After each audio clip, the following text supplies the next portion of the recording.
Hello everyone. I would just like to offer a few helpful hints for the remainder of the course, specifically for weeks 4 and 5. First of all, I want to make sure that all of you are reading all of the announcements and remembering to email me to acknowledge that you've read them and or understand them. If you have questions about the announcement, put that in that email so that I can answer your questions. It could be a question the whole class has, and then I can clarify it for everyone. I would like to offer you a few general tips for your success. First of all, you should try to finish your assignments 2 to 3 days before they're due. Take a break from them for a day, for about 24 hours, and return to them after that break to proofread them at that time. You're more likely to catch errors that way. Also, I would suggest having someone who is really good with details proofread your paper, but not someone in this class. You could also utilize the services the university provides for general proofreading and APA questions. I also think that it could be helpful for many of you to print out the item descriptions and the rubrics for all of the assignments. That would allow you the opportunity to highlight the key points in both the descriptions and the rubrics to ensure you address all required areas. And then the fourth tip is just to grade yourself using the description of the assignment and the rubric. This will often help you to find errors that you wouldn't otherwise find.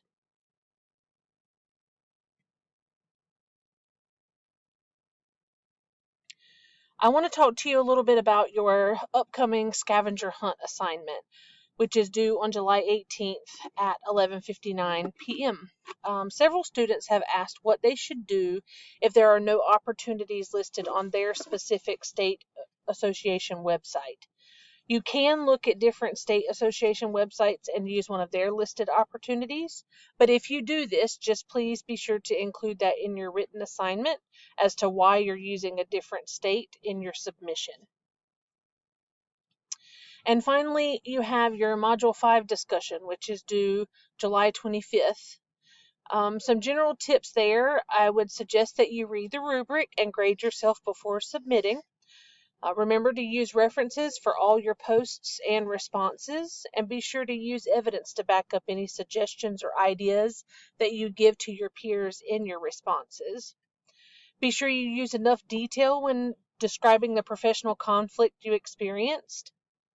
Explain why you believe the conflict management style you chose most clearly resembled or closely resembled what you actually used.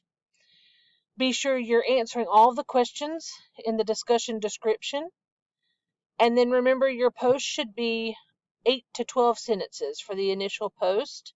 Then you're going to reply to 2 peers who used a different style than yours. So that's a key part of this assignment. You want to reply to 2 people that used a different approach than yours and offer feedback as well as an alternate style suggestion, why you chose the alternate option, and what you would expect the outcome of that alternate option to be.